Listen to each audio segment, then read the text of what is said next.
So if you watched Suits, one of the main characters we could not ignore was Jessica Pearson. She was everything. And whether you think my call is wrong or not, it is still my name on that goddamn wall. Jessica Pearson was played by Gina Torres. And this is definitely a spoiler alert. If you've not seen Suits, go watch Suits. If you're one of those people who don't mind watching spoilers before, watching a movie, I personally have a friend who would go Google a movie before watching it. Please stay here. One of the scenes with Jessica in it was when Daniel Hardman made a comment about standing desk and how she should get a standing desk because she has gotten to the age where she needs to get one. And Jessica Pearson's comeback was, This is a standing desk for a man of your height.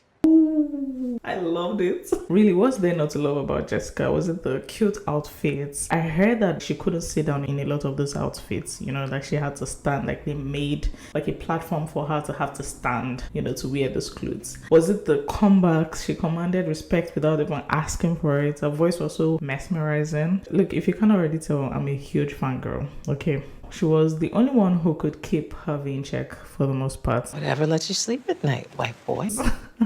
And if you guys remember the expression, never let them see you sweat, she bodied that expression. Another one of my best quotes from Jessica was when she was talking to Harvey, and she quoted a line from Top Gun, and she was like, Son, your ego's writing checks that your body can't cash. Jessica is just a character, honestly. Fun fact, Jessica Pearson was originally written as a white male character in the 60s, I believe. My part wasn't written for a woman, much less a Latina woman. It was written for a 60-year-old white man. Like, if you have seen Suits, you know that there's something just about her posture that was just powerful. She was like a nice blend of charming and intimidating. I added a little something extra after you finished drafting it. This says I'm co-conspirator hiring a fraud. You are. You became one the second you used him to get your name on the door. She wasn't there to be like a sweet, cute girl or anything. She was there to like exercise authority and power, basically.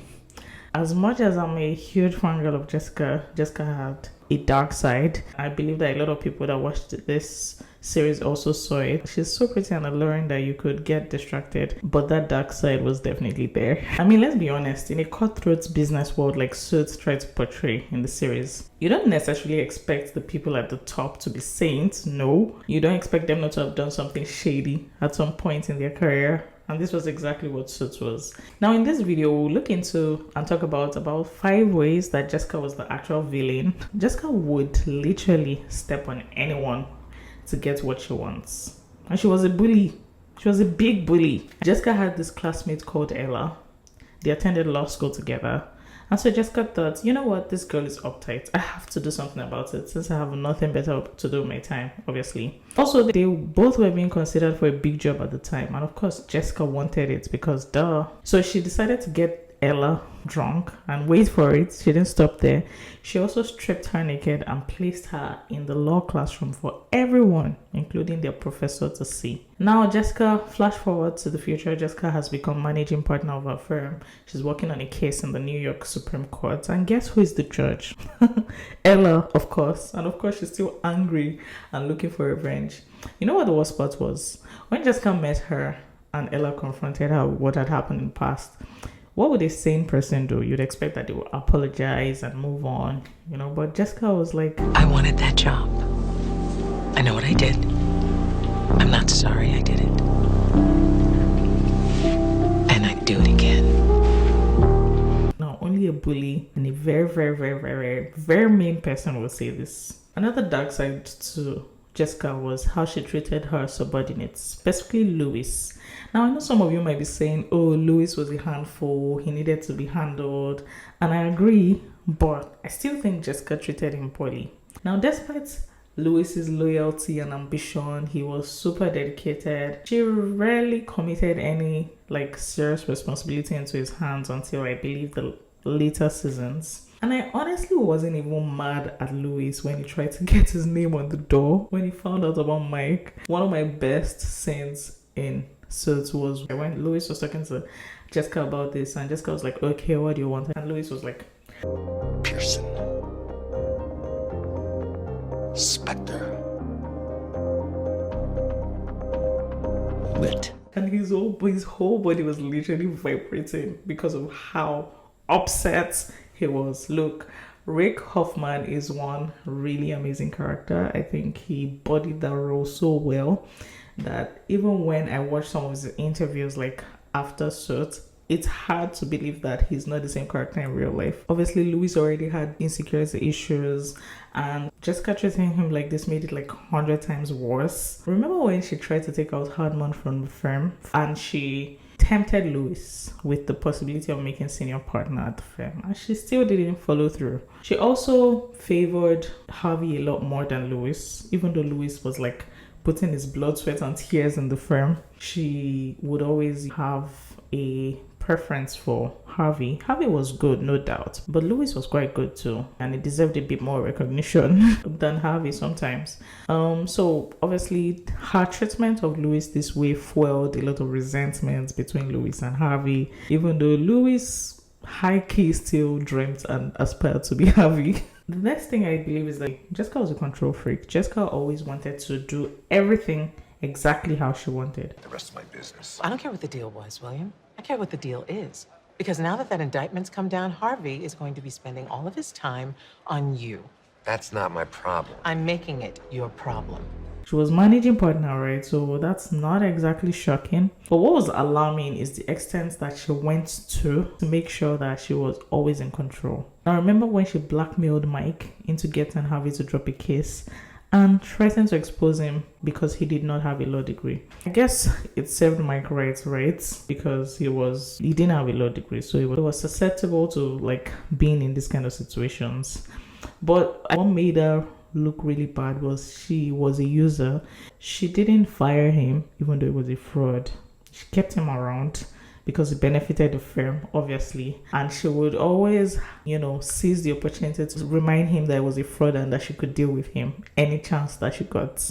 Also, remember Daniel Hardman, her former partner. Hardman was former managing partner with Jessica. They both hijacked the firm together from their predecessors. So Hardman was forced out of the firm because he was embezzling funds to cover up an affair that he had with a colleague. But after he got forced out, he started to plot his return with revenge, of course, and he wanted to regain control of the firm. But Jessica was not going to allow anybody to take her firm from her. And she stood on business and tried to get all the dirt and information about Hardman, and she got support from partners in the firm who had grievances against Hardman. And the final straw was when she and Harvey stood in front of all the partners in the firm and basically showed evidence of Hardman's misconduct. This was not even like a closed room meeting or anything. They exposed him to the entire firm. Okay, and at this point, Hardman knew that there was no coming back from this, and it was like, goodbye, Hardman. Bye. Consider your partnership bought out. Jessica wasn't afraid to play dirty. She was willing to destroy someone else's reputation and career to stop any threat to her leadership of the firm. The next thing I believe is that Jessica had no problem with exploiting relationships to protect the firm. For example, remember when she tried to use Rachel to control Mike? Because obviously they were in a relationship, and she found out that Rachel now knew Mike's secrets, and she wanted to somehow use that to, still have some control. So I believe, personally, in my opinion, that she probably wanted to be able to control Rachel's father, because Rachel's father was also like a big lawyer in New York City at the time, and sometimes they would have things that they need from each other. So she could potentially use this secret and hang it over Rachel's father's head. She asked Mike to get Rachel to sign an affidavit, basically saying that I know he's a fraud. And I guess, this just shows how exploiting Jessica is. And also, Louis was in a relationship with someone who worked at Harvard, in the Harvard admissions office, and Pearson, the company, the firm would always hire people that were from Harvard. So at some point, she also pressured Louis to use his influence with the person he was in a relationship with to help them, preserve their relationship with Harvard. And it was obvious that Jessica didn't care. She didn't care about Louis's personal feelings and how this could hurt their relationship. The final reason that it was quite obvious that Jessica had a dark side is that she refused to trust or confide in anyone fully. Jessica needed to stay in control, and you know, she would do things like withhold information, micromanage decisions, and literally refuse to let anyone share her power fully. For example, with Jeff Mahone, she had a relationship with this guy, but she couldn't really tell him the whole truth for the most part because she feared that, you know, giving out this information would hurt the firm. And personally, I think a side of her also wanted to protect Jeff by not telling him, giving him the full information, especially when Louis tried to use the information he had about Mike to get his name on the door. There was a part of her that was vulnerable and wanted to protect others in her life too. But she still prioritized the firm over everything.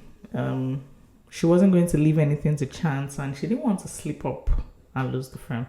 I mean, Jessica clearly worked her way up quite all right, but she snatched the firm from her predecessors. So I'm guessing she always had that paranoia somewhere in her head that someone was going to do the exact same thing to her. Listen, when I watched Suits, what I realized was that there needed to be a Jessica for sure. Someone who would look beyond just the daily operations and manage this firm with a big picture view. And it was clear that only Jessica could really do this. And I think the firm would have been long gone if Jessica wasn't there, to be honest. She was always at least 5 moves ahead. Think about it. Imagine Louis in charge of the firm. He was clearly a brilliant lawyer, we know that. But his emotions were all over the place. And he could do ridiculous stuff like, you know, fire his own associates for the flimsiest reasons. Something like he was quite petty.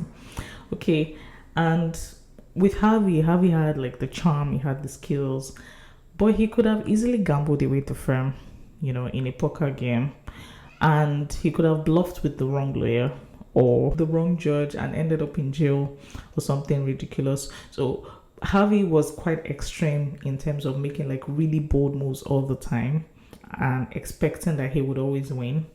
But Jessica was more rational and more strategic, which is why I believe that she was in the best position to lead the firm. Anyway, I hope you guys enjoyed this video. Let me know what you think in the comments, what you love or dislike about Jessica. And I will see you in the next video. Bye.